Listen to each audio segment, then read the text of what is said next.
Hello అండి, ఏం చేస్తున్నారు? అందరూ ఎలా ఉన్నారండి? వెరీ వెరీ గుడ్ మార్నింగ్ అండి అందరికీ. ఏం చేస్తున్నారు? మేమైతే పొద్దున్నే హాట్ వాటర్ తాగానండి. తాగిన తర్వాత ఆయనకి కాఫీ పెట్టి ఇచ్చేసాను. ఇచ్చిన తర్వాత నా పనులన్నీ చకచకా చేసేసుకున్నానండి.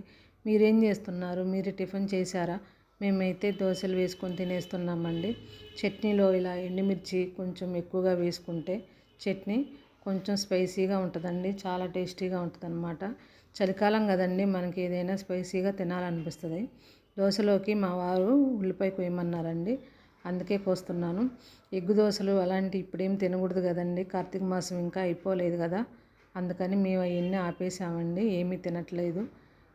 దోశ మీద ఇలా ఉల్లిపాయలు వేసుకొని వెల్లుల్లి కారం వేసుకొని కొంచెం ఆయిల్ తగిలిచ్చి ఇలా రోస్ట్గా కాల్చుకుంటే దోశ స్పైసీగా బాగుంటుందండి.